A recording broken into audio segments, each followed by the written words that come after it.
The broadcast is now starting. All attendees are in listen-only mode.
All right, we are going to go ahead and get started as it is 3 o'clock.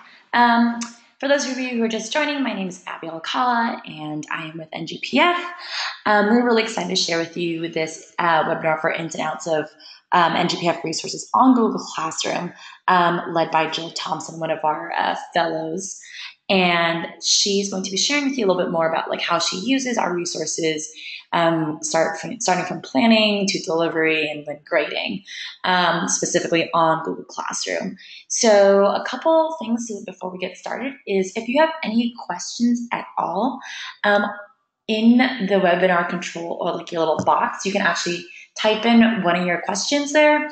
I will be in charge of answering some questions unless I think it's a whole group thing that I think Jill should stop and pause and answer whole group. So you can go through there, and then there's also the chat function where if you want to ask something for the whole group, you can feel free to do that as well. So we're going to kick things off with Jill introducing herself. Hi, everybody. I'm Jill Thompson. Thanks for joining me today, and welcome to Ins and Outs of NGPF on Google Classroom. I just need to take a moment to make sure that everybody can hear me and that we seem to be working. So seeing no questions or hands, really this webinar is meant to provide you with an understanding of how I incorporate NGPF in Google Classroom. I'm a business teacher who's been teaching financial literacy for over 15 years. I teach at Kelly Walsh High School in Casper, Wyoming, where financial literacy has been a required credit for graduation since this spring of 2018. I was selected in 2016 as an NGPF fellow, and at that time I knew my school district was moving to Google Classroom and leaving behind an email system called First Class, which is how we had set up classrooms to work electronically with our students.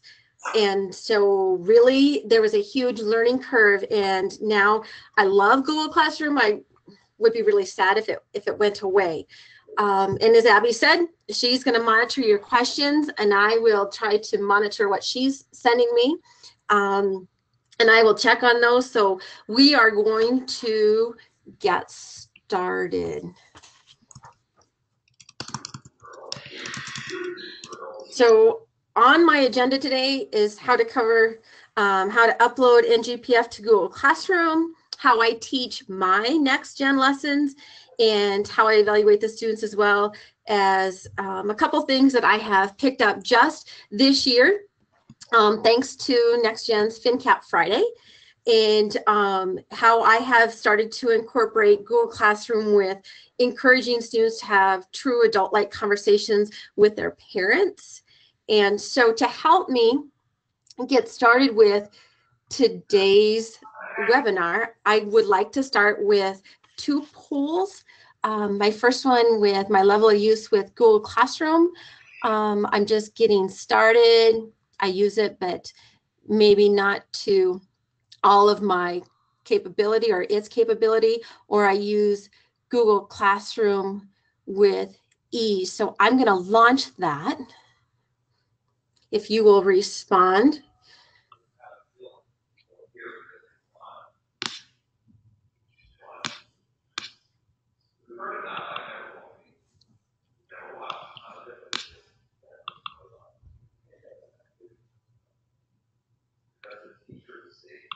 And waiting just for a response or 2 left. We're almost there.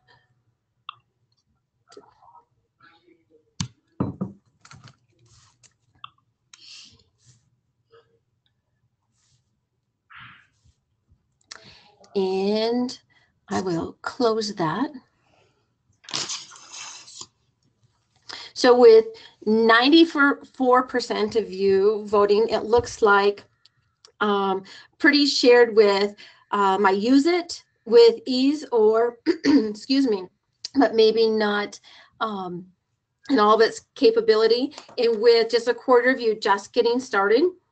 So that's a good mix. I will try to keep that in mind as I go through, to make sure that I am, please don't think that I'm trying to talk over your head or to teach you things that you already know. But I'm just excited that we have so many people that are really using Google Classroom. And then I'm going to, oh, hang on. So here's the sharing piece. So now you can view those poll results. I'm sorry, I'm a little bit behind. And so I would like to set up the second poll with launching about your familiarity with next-gen resources. Again, just getting started, have spent a little bit of time on NGPF, and the last one, when searching for information, NextGen is my go-to site.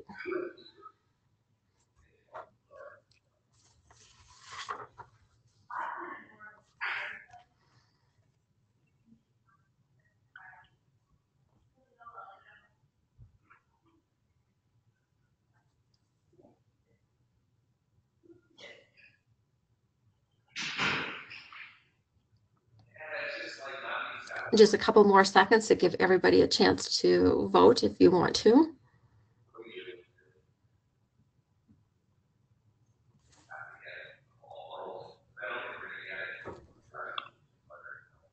And closing. And sharing now. So it looks like some of you have spent, most of you, or half of you have spent a limited amount of time on NGPF. Some just getting started, and about the same percent then using NextGen as your go-to site. Thank you for sharing. It's so important when trying to facilitate, to make sure that I tried to reach all of our audience.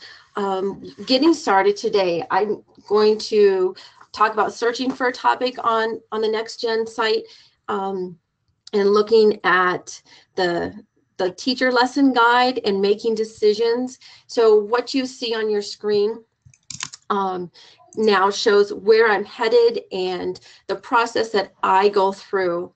And I have set up a class to share with you. So I'm going to leave this and go into the NextGen site and share with you a little bit about how I operate.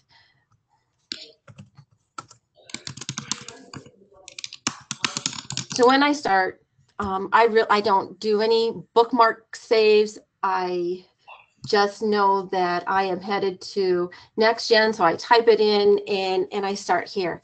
The search for For those of you that have spent some time with the Next Gen site, you know that there's a new search option, and that has been around not for the entire time. So it's a wonderful piece, because we used to have to dig and try to find what we were thinking we had seen last week or last month. And so I really just type in my topic here, and you'll see that I have maybe some crazy things here. I'm not going to go into cat insanity, but you'll see that obviously I was looking for cat insanity. And if that's something that you haven't seen, I would recommend, when you have a moment, just to do a search and spend some time with cat insanity and looking at debt, and have your kids play too.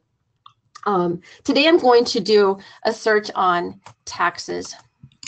That's what I have prepared my lesson for you for. Let me get down there. And so maybe.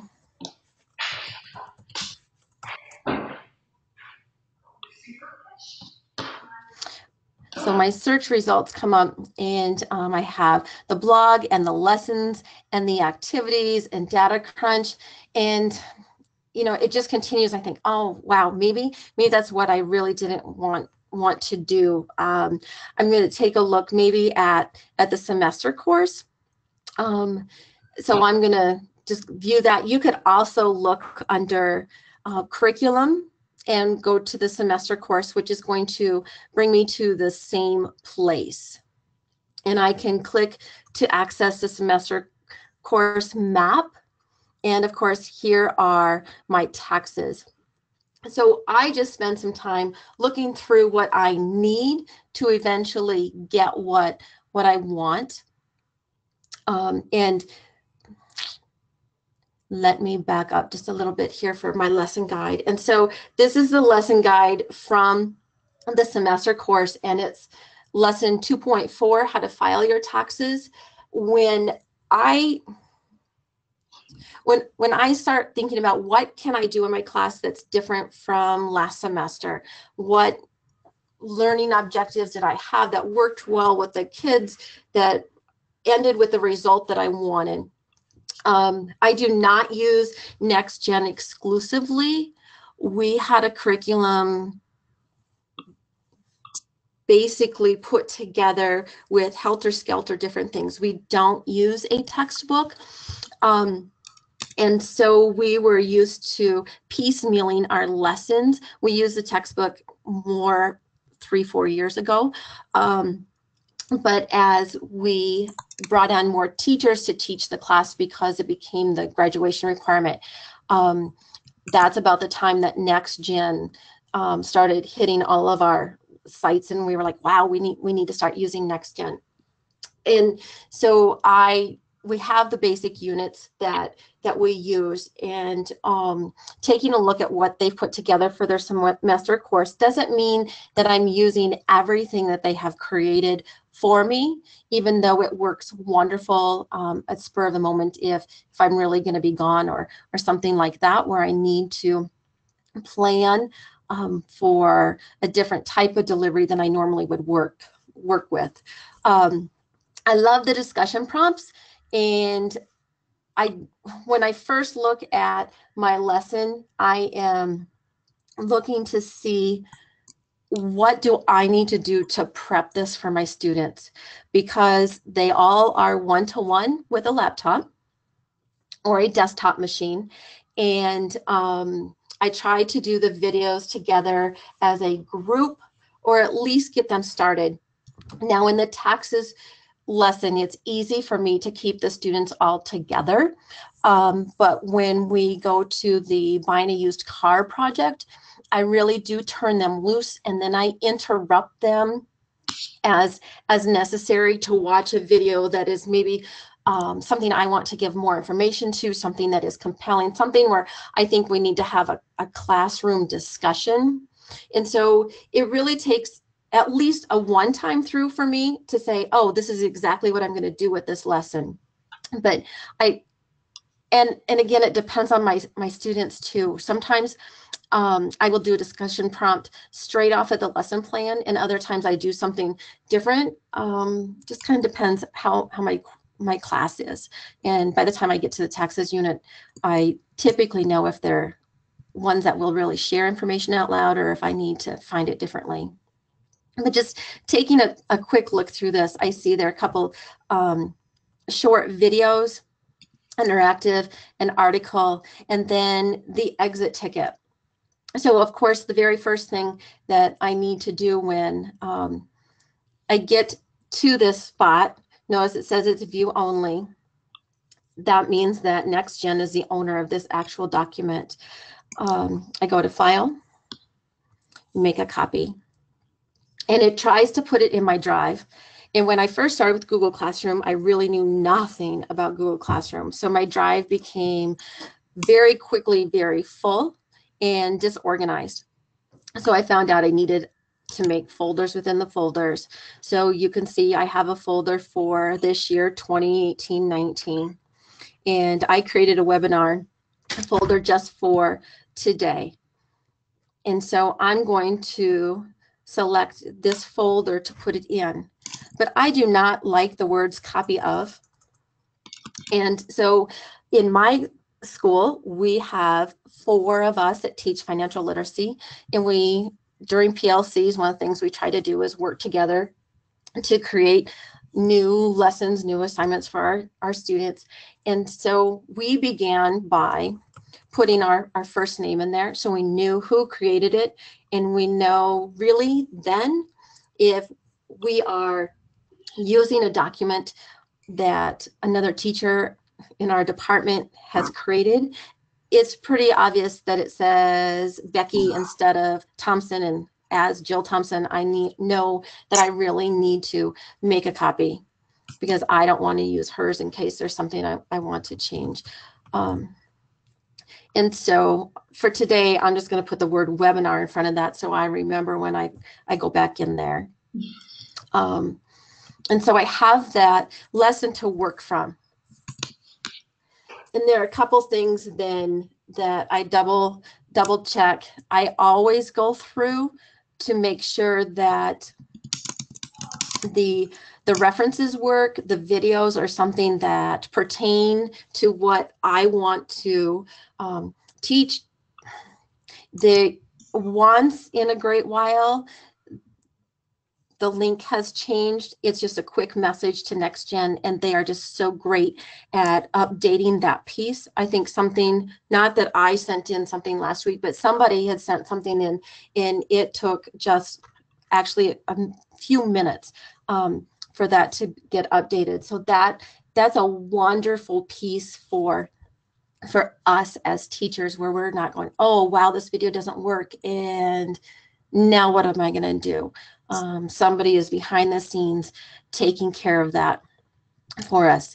And so I'm going to start with the exit ticket.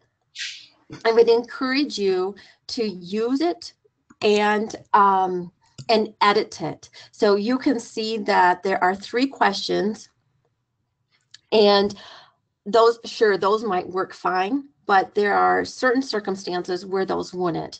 And so I always do the make your own copy by clicking on it here. And it asks, do you want to make a copy? And yes, I do. So I'm going to make a copy and wait for it.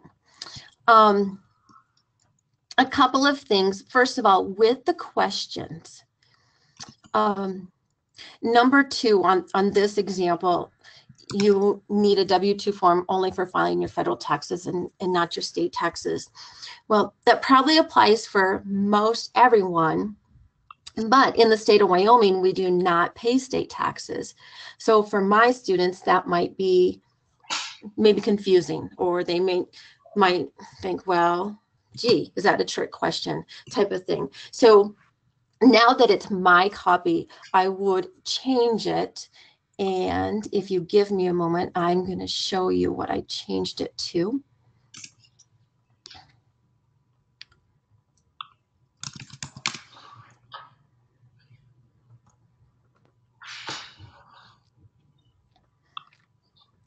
So I put if you live in Colorado. Wyoming is north of Colorado, and we talk about Colorado a lot because there are no big cities anywhere in Wyoming. And so if we want to talk about something that's suburban like, we talk about Colorado and their transportation and their jobs and their standard of living and their taxes. So I'd encourage you to make sure that even though it seems like it's going to really work for you, to make sure that you take just a second or two to double check, just to make sure that that is something really that that you want to look at. I'm going to close a couple of my extra tabs here.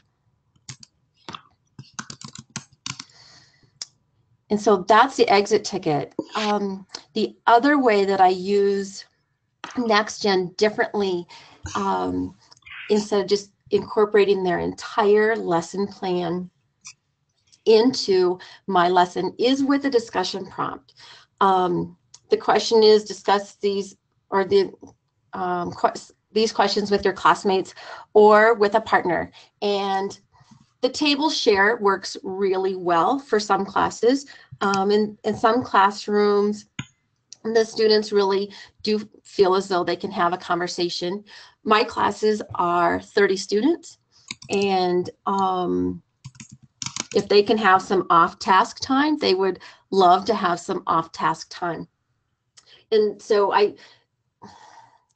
or maybe nobody talks at all. So trying to get them all to think and to put their answers in a coherent manner sometimes is more of a struggle. And so what I have done is in Google Classroom, I have created something that I call a discussion question. But before I show you that, I just want to talk a little bit about if your Google Classroom doesn't look like my screen, it's because you created your class before the update came through. So if you want it to look like this, you would need to create a new class, which I wouldn't recommend in the middle of your semester. But maybe at the end of a quarter or something, that might be something that you would want to take a look at, because it does function a little bit differently than what it does in the previous versions. And so what I have is a stream and a classwork section. I never work in a stream. I like to keep my things organized. Back in the day when we used First Class, we could have folders and the kids could follow that way. I do like this streamlined piece of the topics, so I can tell the kids, okay, we're working on this topic. This is our unit. I have just in the last couple of weeks been absent from school for some PD myself. And when I have been gone, I have created a new topic and I have called it classwork for that day. And so when I create an assignment,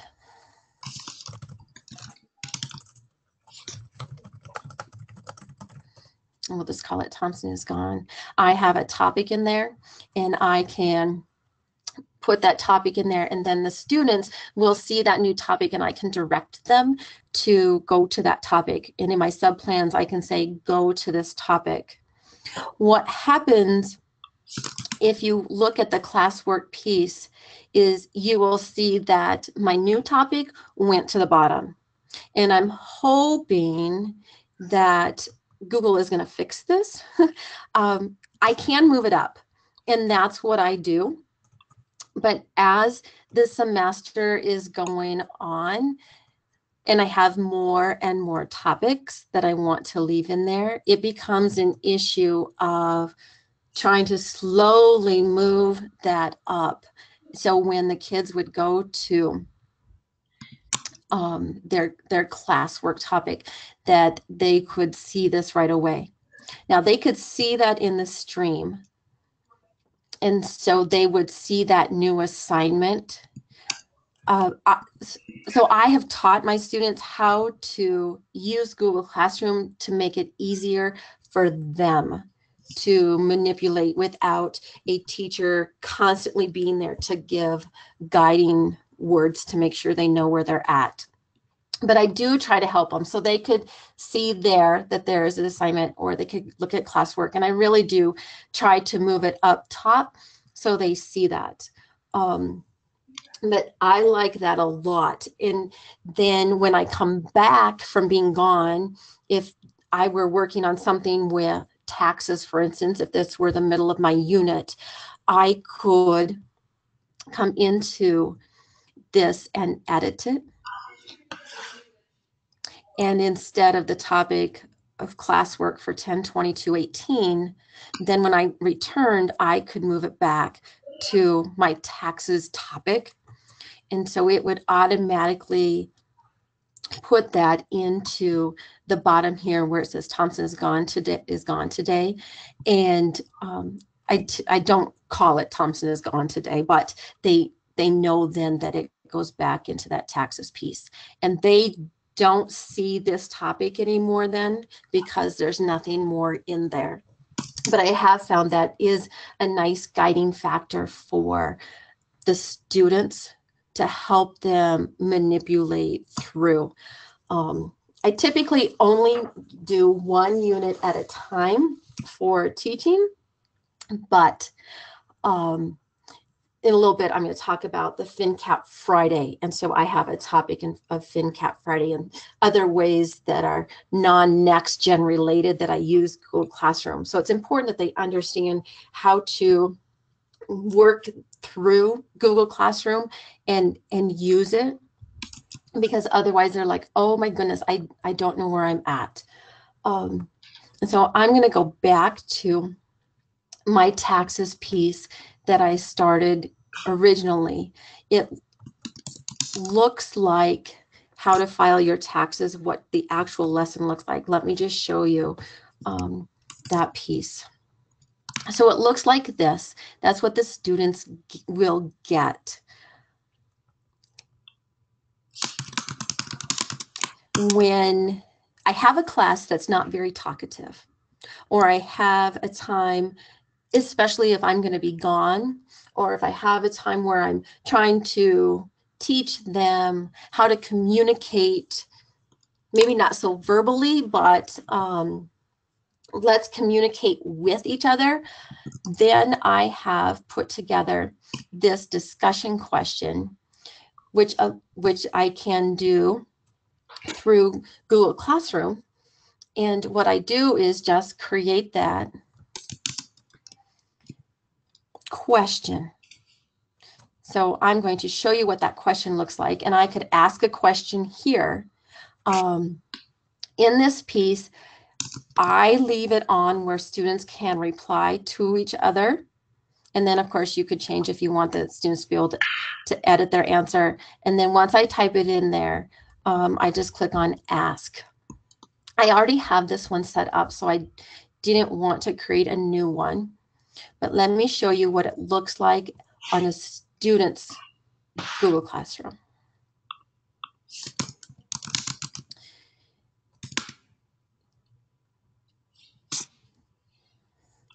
So the discussion question would come up.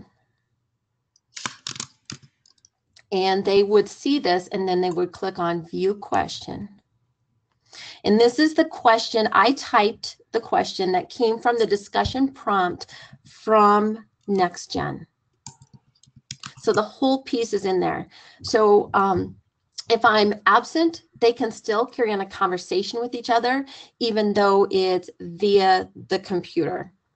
And so in this question, they're asking about how are they filing their taxes. And this student that I created previously actually answered this question. If I click here, they can see their classmates' answers. We have a community college that is about 2 miles from our building. and our students really are encouraged to go to Casper College and take a class.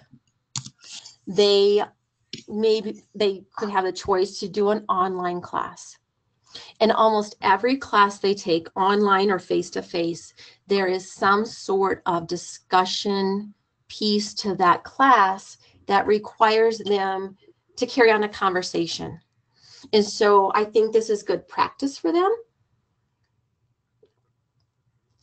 And they can carry on that conversation. And then by the time they get to that college class, maybe they've had some experience and they know what's appropriate and what's not. Because let's just face it, we are doing more than just trying to teach about how to count your money and how not to waste your money and that type of thing. And so this is a conversation that two students put together. These are actually teachers in my building that I convinced to join my class. And so they had some conversation back and forth, and it is good. It gets them to think. Now, when I get back to my conversation piece here with they needed to open this up and to work on it, you can see that discussion prompt is there. And so they know, I've already told them, when we do a discussion prompt on Google Classroom, it covers this piece. So don't feel as though you need to answer that question here as well, because it's not necessary. As far as grading their work, grading is hard. I have 90 students. I'm on a block schedule, and my classes have 30 students, and I have 2 sections of financial literacy. And if I tried to grade everything that they do, I would live at school. Sometimes students think we live at school. I guess maybe if we're elementary teachers, our young students think that, but you have to find a nice balance between grading, prepping, and your personal life, whatever that personal life of yours encompasses. But using the next gen sections, the way they have them broken down into different resources, I love, because then I think it kind of takes away the pressure to grade the whole thing. The discussion prompt, I can look as they are working on it. As that discussion populates, they know they need to give their answer, and then they also need to respond to one person, which makes them read other responses, right? Formulate an answer, and then write more. And so again, I'm going back to I'm doing more than just teaching that financial literacy piece. Great written skills, great pieces they can take on to their next step, even truly helps with their email etiquette and understanding that they can't just blast someone when they're having a conversation, because we can all see it. But when it comes to grading, I might pick one thing out of the whole section just to take a look at. Truly, kids will test us. They always have, always will. I find as I grade helter skelter, discussion this day, I responded to your video responses. One, I didn't do anything. They don't question, why did you grade this? Why did you not grade that? I guess they're just trying to figure out, what is she going to grade and how am I going to do even less? And sometimes they get caught. And so I guess that's just a way for us maybe to stay on our toes too, but I don't feel the pressure to grade everything that they do. And the exit ticket is a wonderful piece. On this one, I did not take those questions off, and you'll see that number 2 still has the original question on that in its unedited version. So if you're going to edit it, don't forget to change it either here. If I were actually using this one, I really truly would just take the whole piece off and I would just backspace off it. And there'd be nothing there except for them to click on that little exit ticket and make sure that they have it. And so because I had saved it, then they can see that I have it done. This is an old version, so obviously it does not have my my Colorado piece in there. So as you edit, you also need to make sure that you are paying attention to making sure that the pieces that you edited, you really want to make sure that you have it edited and that what you are turning into Google Classroom for your students, that you've done that. Let me go back to my agenda and just make sure that I have touched on what I want to.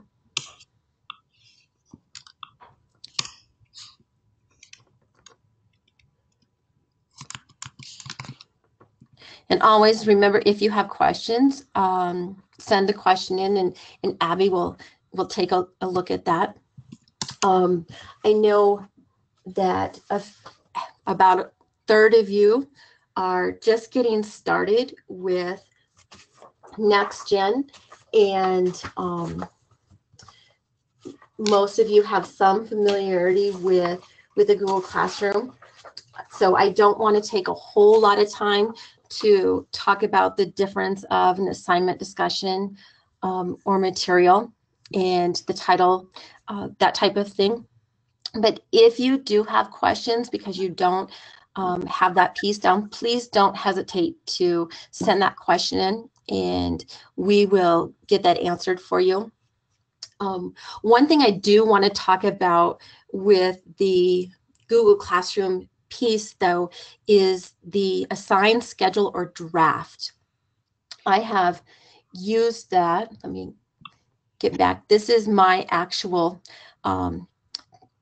piece here that my Google Classroom for tonight. What you see is these have all posted, but I really truly do like using the assignment or the assign or schedule for me. I'll just create one here.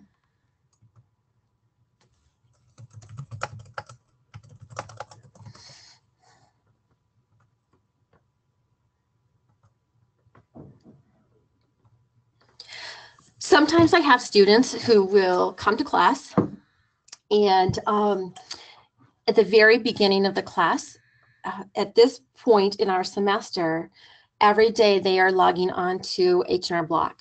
We play an online simulation for 9 weeks. And so they've been playing for a couple of weeks. And so I teach them at the very beginning when we start to log into H&R Block. That's the very first thing we do every day, except Fridays. But I teach them that so they are not waiting for me to start class. That's an encouragement. Walk in, log in, get started. If you have questions, you might even be able to get your question answered by me before the bell rings, just so they're not waiting for me to prompt them. So I've found that I have students that, even though I try my darndest to make sure that they all log into H&R Block, that instead of following that direction every day for 9 weeks, they will instead log into Google Classroom and, look at, we're going to do something today. And look at this, I can start. It doesn't mean I'm really going to spend any time doing what I'm supposed to be doing, but I could do this instead of what I'm really supposed to be doing. And so I have found with one of my classes this semester that I really do need to schedule it.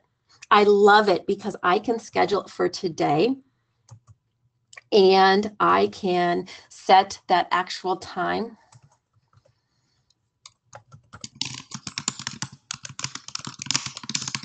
Let's see if it's gonna let me work. There we go.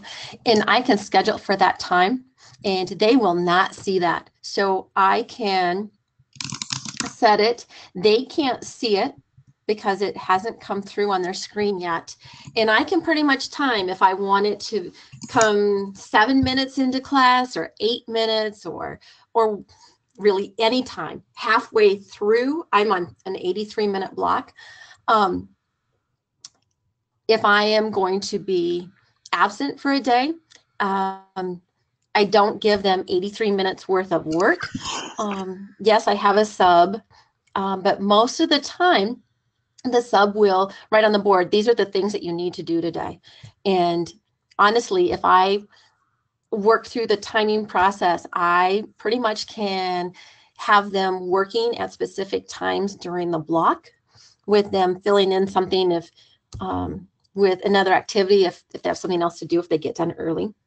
And I really like that piece, because then they always have something to do, or there's just something that's going to pop up shortly for them to work.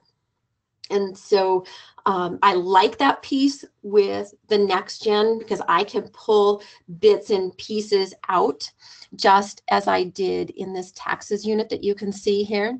This was the discussion question. If I were going to be gone on that day that I gave that, I would start with the discussion question.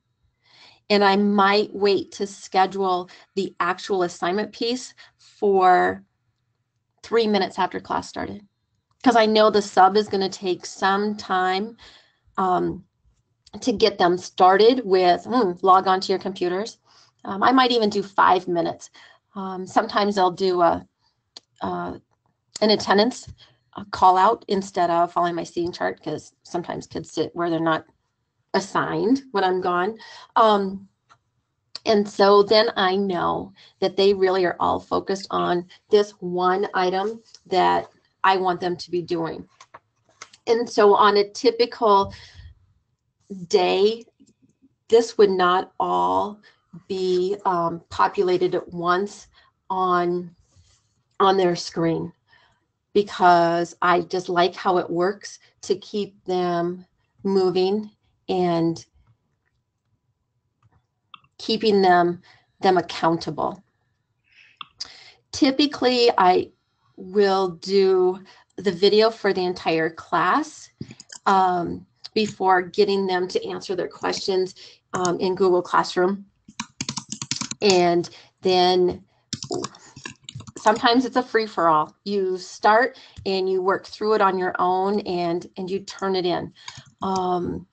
It's also a way for me to monitor their working, even if I'm not in class.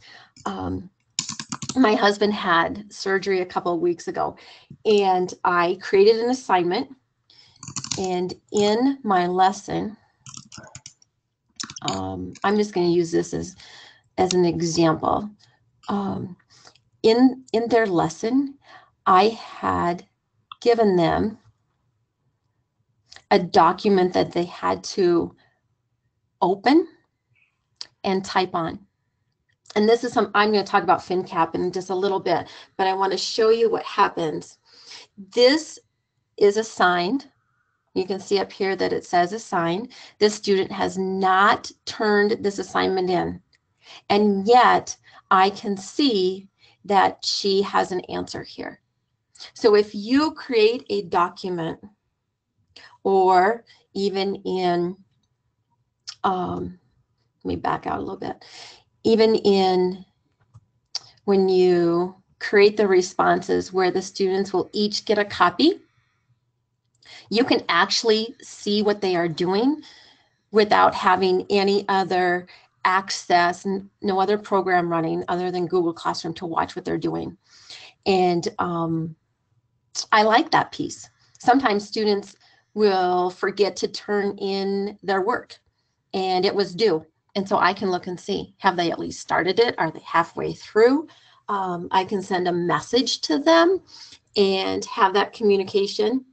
If they are, like when I was not in the building, sitting in the doctor's office waiting, if I saw as a kid was working and then all of a sudden they're not working, I can send a quick response into them and in a private comment and go, okay, so what are you doing? Why are you sitting there not working? Like, why don't I see anything happening here? So I love that piece of Google Classroom, and I use that for more than just the next gen, but it works really well that way too. Anything where you have created your own copy. So I love to be able to monitor them. Okay. Whenever you're ready, sorry. So I have one question from Laura, a couple that kind of align with what you're doing right now. This one's a little bit from earlier. Laura Doty is asking, does the teacher version look different from the student version? And if so, is there a way for her to see what they see? Okay, so what you see on screen now is what a teacher sees. So yes, they are different. So I'm just going to make an assumption here that you would like to see what the student is able to see when you are in the classroom. And the response is not really. So I can show you, let me find where I'm at. I have so many tabs open here. What you see on your screen now is what the student sees. Now, this looks very similar. Whoops. This looks very similar to my teacher section, but you will see that this up here on the upper left says view your work. So that tells me I'm in a student classroom. When, for instance, they click on this discussion question, they actually have to come down here and click on view question before they can answer anything. Whereas when I go back to the teacher, let me go, now this is my teacher site. When I click here, what I see is an additional, I can see who has, or that 2 people have turned it in. If there's a comment. So if I want to see the actual question that the kids see, I have to click on view question. So it's a little, it is different. I can't always say exactly what the kids' looks like because I only occasionally will look at it in the classroom, or if somebody is having an issue, then I will take a look at it. And so it really, I guess if I would create a new Google Classroom for a made-up class, and I would invite a couple of my teacher friends to join my class. And then I would begin to try to figure out what does it look like differently for our kids. Our students have used Google Classroom. Well, they used it actually at the middle school level before we brought it into the high school level. So in all honesty, my students taught me how to do a whole lot with Google Classroom for them because they knew so much more about it than I did. Now there are students obviously that don't get it, that need the help. And now I can kind of walk them through that. It makes sense to me. Does that help? Hopefully. So go ahead and let me know if that works well for you. I have a couple other questions. Nicole is asking this kind of detailed question. She's saying, I tried to create a Google Classroom assignment with the student packet. I made a copy, and when I tried to create an assignment with it, it wouldn't let me make a copy for each student. When I tried to attach it without making a copy for each student, it said I didn't have permission to do that. Do you have any suggestions? Okay, so real quickly, there could have been a couple of things.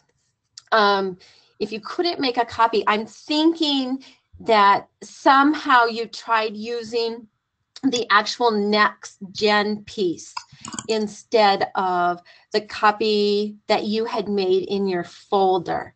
Let's see. This one is my document or my Google Classroom. Let me just try to create something real quick and walk walk through it, blah, for lack of anything great that I can think of at this moment on the spot. When you create a document and you want the students to work on it, I know this one is mine because I have my name in front of it and not somebody else's. So I'm going to click on add that. And so in this section where it says students can view file, this is where you would want to make a copy for each student. So the only thing I can think of is if you don't have permission. I would try it again. And for sake of time, because I know we're getting there, Abby, if that's not good enough for her, I would be more than happy to spend time with her after the session or later this week even.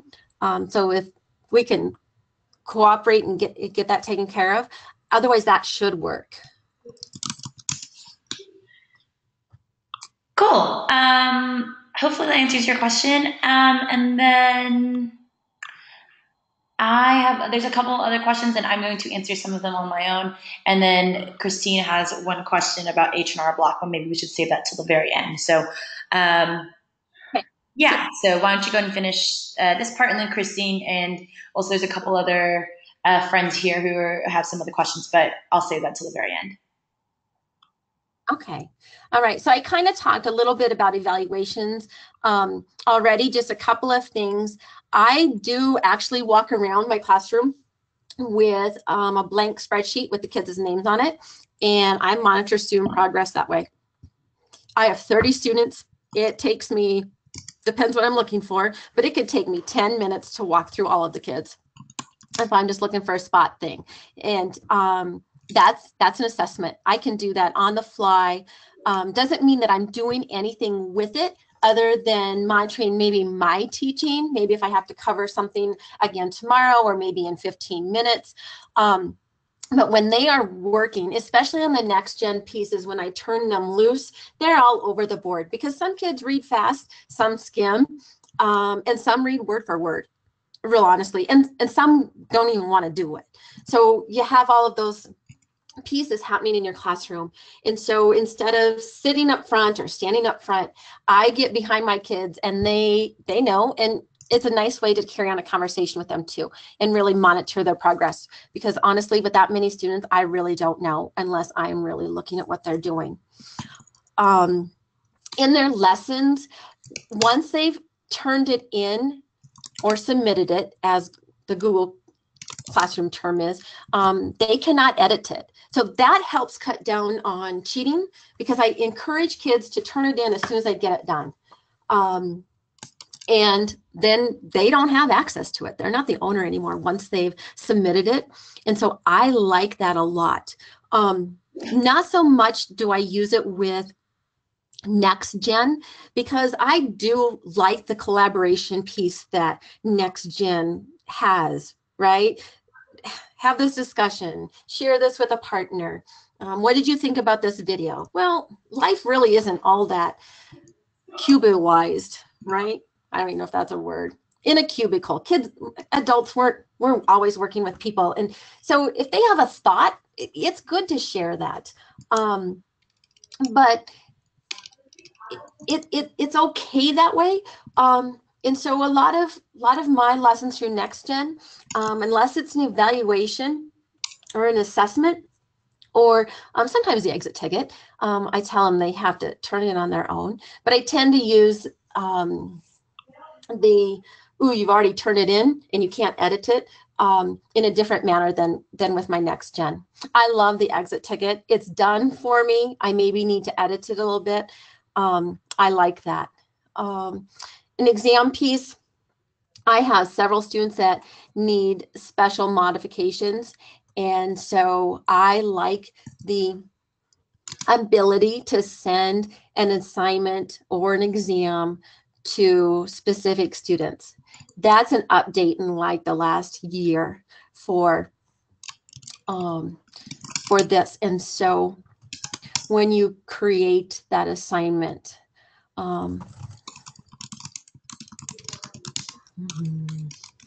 it will pop up all students. I currently only have 2 in my class. but I could just click on one student. If you are doing attachments, for instance, you just need to make sure that you have given the correct name. I've run into that issue a couple of times. So the correct student gets the correct test. But I like that a lot for being able to modify, make changes. I do use that blank spreadsheet for almost everything I do. Very seldom do I take an assignment, a graded something or another, and type it right into my grade book. So I'm not really old school, but I'm not the let's just type it into Infinite Campus and forget about it type person. And so maybe that does make me old school. And if so, then I guess I'm old school. I do recognize that we have about 7 minutes left, and I want to make sure that I honor your time. But I do have a few things I want to talk about that maybe are something that you haven't done before. For FinCap Friday, I don't even know where to start. I was overwhelmed. I had so much excitement when that came through. I could hardly contain my behavior.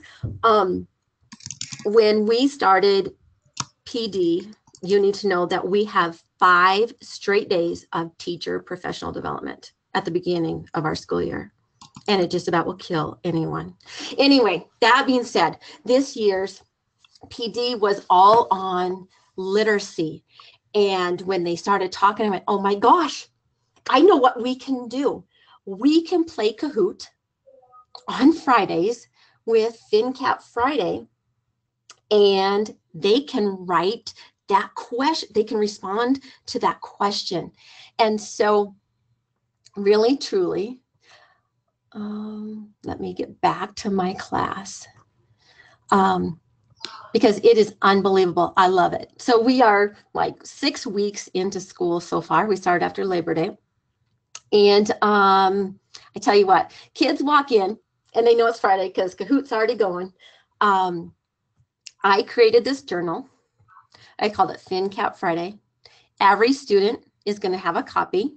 And when they opened it up on the very first day, there was the question. So I told them, I did the first one for you. I don't know what the other questions are going to be, but it's going to be up to you to respond to it. And so they walk in, we play Kahoot, we watch the video, we talk about it. Then they open up Google Classroom, they go to their FinCap Friday response, and they respond. It's crazy. I love it. They love it. They're not even tired of answering the questions. Like they're like, wow, this is so fun. But what I did then was I read their response, but I only grade it once a month.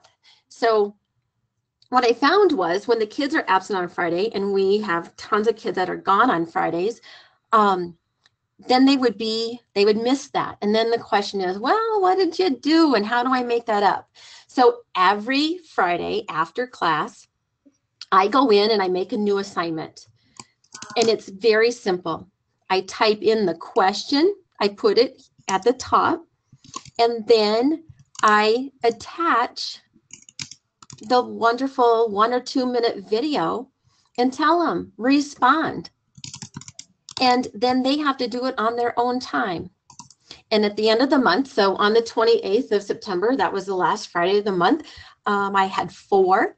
I opened up their assignments. So I come in here to FinCap Friday.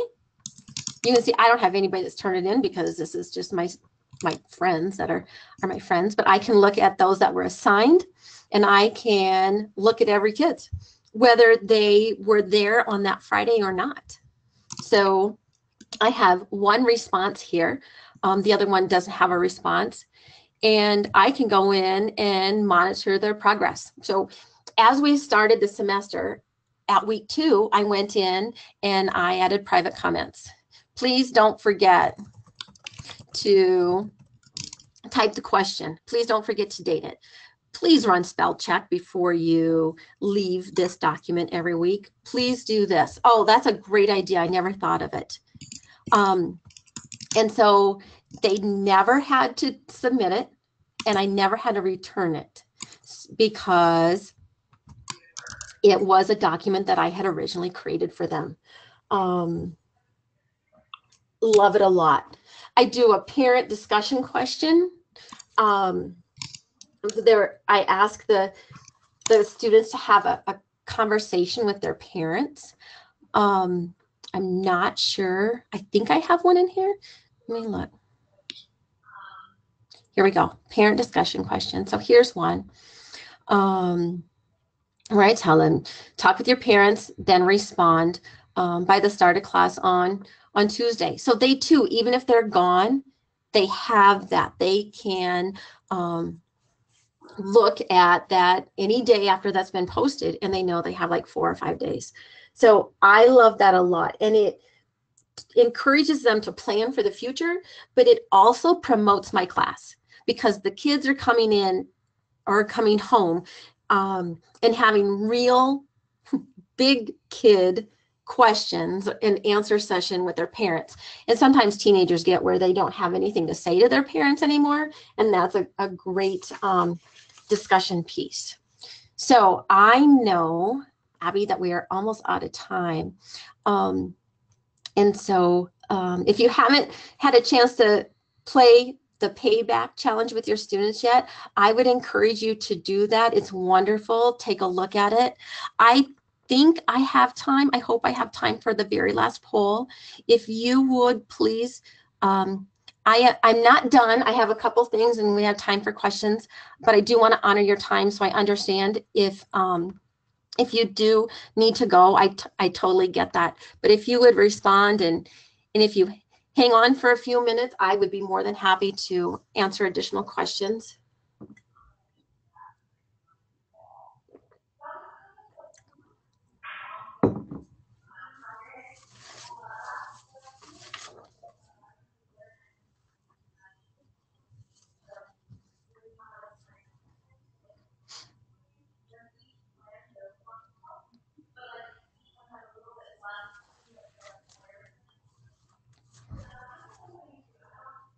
Well, and I don't want to waste any more time. I'm going to leave that open just for a little bit, but it looks like there's a great percentage of you that really like the FinCap Friday Journal. So I'm just going to put a plug in for the PLCs with Jessica. If you have never done a PLC with Next Gen Personal Finance, I really would recommend you find some time to do that. It's a wonderful opportunity. It takes a lot to share, and as a teacher, it's like you're kind of putting yourself out there to share something that you have created and to ask for positive feedback and criticism and to take it. But I would tell you that doing a PLC with people around the nation has been the best growth ever for me. And I have learned wonderful things and stolen great ideas that people have given me. And so it looks like 77% are looking at that FinCap Friday Journal. I just can't tell you how excited I am about that. It just worked so well with what we were doing for literacy in our school. And so it's just wonderful. I can look at what the kids are writing and I can provide feedback and to help them read and write and to formulate great sentences and all of that piece that falls with that too.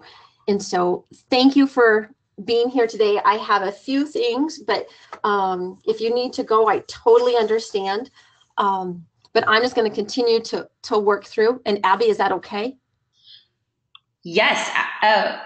Yes, absolutely. Before you get, it looks like here, I have one question about, Christine's asking some really bomb questions and I love them. I'm answering some of them for her, but then there's some specific ones that you might know. I think she's interested in uploading a doc, but that has like maybe like a Google spreadsheet like linked in it, like those assignments like budgeting or something. Oh, Um, yep. and she's asking if like Google Classroom um, works well with that. Um, yeah, so maybe how she can link the spreadsheet within a Google Doc, or even if it's just if we could like somehow attach it to that some kind of like assignment. I don't know if maybe like a folder might be best, or if you've worked with spreadsheets in within your Google Classroom. So I just need a little bit of clarification. Is that spreadsheet or other linked document coming from NextGen, or is it coming from somewhere else? Mm, I think it could be like open ended. I think she meant specifically with our stuff with next gen, but yeah, like some of our lessons will have like a worksheet and then a spreadsheet attached to it. So something like So that. this might, okay, so that is not something I had planned on. So I don't have something right off the top of my head. So it may take me just a moment. Let me see what I can find here real quick for a document that would have that.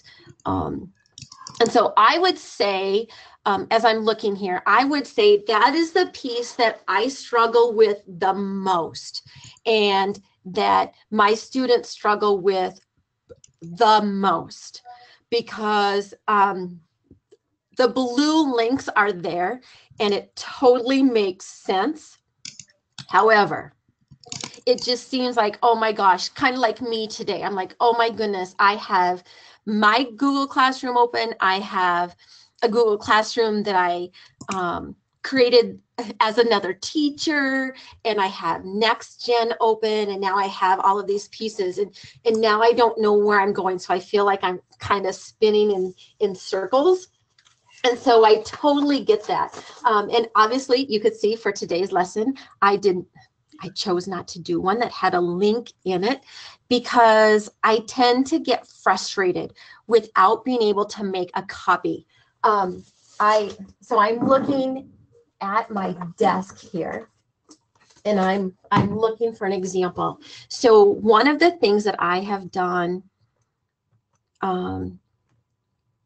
just last week, if I can get my computer to work with me here. Okay, I seem to be frozen. Let's see if it will come back. Yeah, while you're working on that, Oh, there's been a couple people who are asking, like, what is FinCap Friday? So while you're doing that, I'll do a little plug.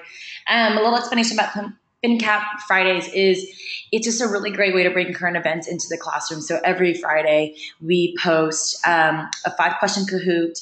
Then, like Jill said, there's like a 1.5-minute video, and then there's a discussion prompt that students can answer, which is what Jill is talking about with her journals. And then afterwards, there's usually recommended resources that like pairs well with that topic. Just a really great way to bring current events in like a really fun and engaging way. And students, like Jill said, the students really look forward to doing it because it's usually really relevant topics to their own lives. And then it has that personal finance component, which is awesome. So for those who were interested in that, in order for you to find it, there's 2 ways for you to get it. You can go directly on our blog, and on the right side, under categories, you can click on FinCap Fridays, and there's like the archive of, I think this is like our 6th week doing it. So it's a brand new product that we've released this past school year. So that's really exciting. So we only have 6 so far right now, but then once we create more, we'll put it more on like our main page. So if you have any questions about FinCap Friday, please feel free to ask me or Jill. And then if I have, Christine's kind of giving me some updates on spreadsheets. And then I have Laura Doty, who says she is able to attach a Google Sheet from her Drive into a Google Classroom assignment. So, so Laura said she has found a way, and hopefully, I don't know if that helps Christine, but there's that. okay. Oh, and I thought it was going to be really easy. I'm sorry. I thought it was going to be easy for me to find. I did something with a student aid report that was in the activity bank, and I just I can't find it. So let me just talk about it while I continue to look. And Abby, if I get too long-winded, you just need to tell me. Okay. But what I have I'll found, give you about 5 minutes. You're doing great. okay, what I have found with those linked documents with the next gen pieces, I will actually leave that link in there, and I will make a photocopy for my students, because they understand it, and I understand it, but sometimes I just get lost in that, and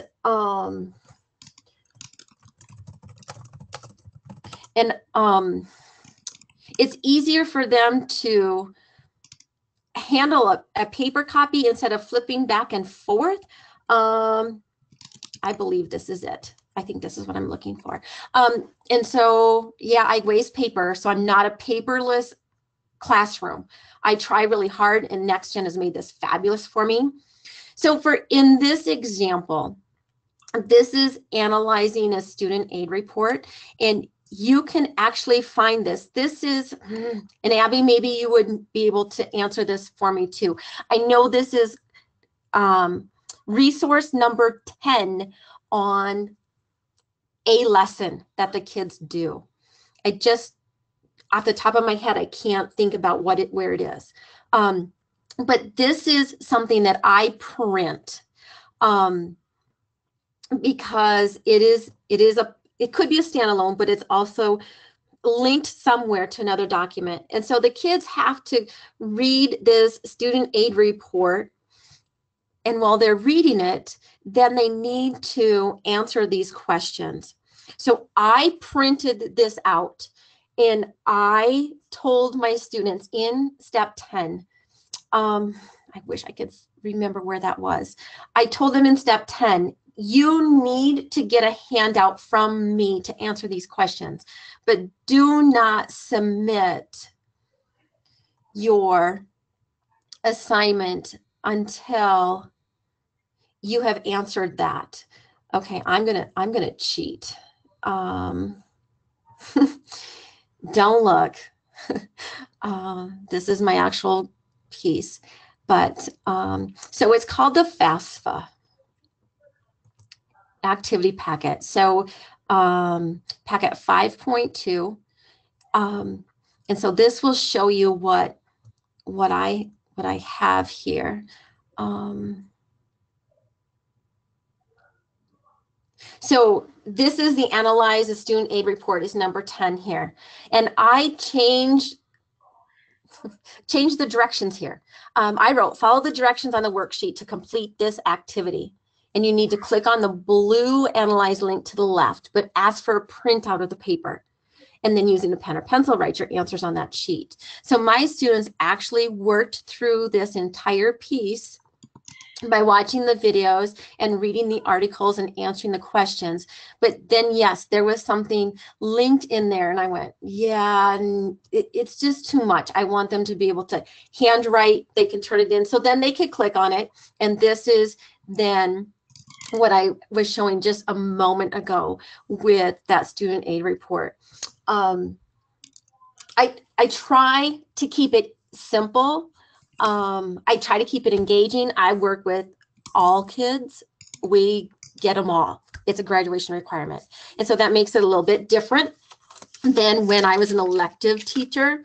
Because if you don't like the course content, or it's too hard for you, or whatever reason, take a different class, right?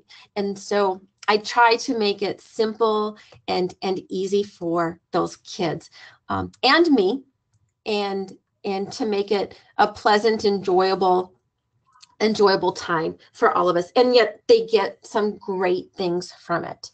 I know, Abby, you've given me a couple different time frames, and I see that we have just 2 minutes left, really. I just want to put a plug in for those of you that are listening maybe after the webinar, and I see there are still lots of you out there. If you haven't joined FinLit Fanatics, please join us on Facebook. It's a whole bunch of us sharing all kinds of information and collaborating is one of the best things that technology has done for me during my career. If you need help using NextGen during the daytime, there's a spot on their homepage you can just click on and get support immediately. And I know no other service that provides that, even those that we pay for. A couple upcoming webinars. So check your calendar, take a look at that. And the last page just has a couple of resources for you. Abby at ngpf.org, if you want to follow up and ask her questions on things that she can't answer, or if you would like to collaborate with me, I would be more than happy to work together. She will forward my information to you, but please don't hesitate to reach out. I am by no means a blue ribbon teacher, right? And I know somebody had asked about the H&R Block Challenge. I would like to touch base and tell you what I know. I do know we have an NGPF fellow, Amanda Volz, was in my cohort in 2016.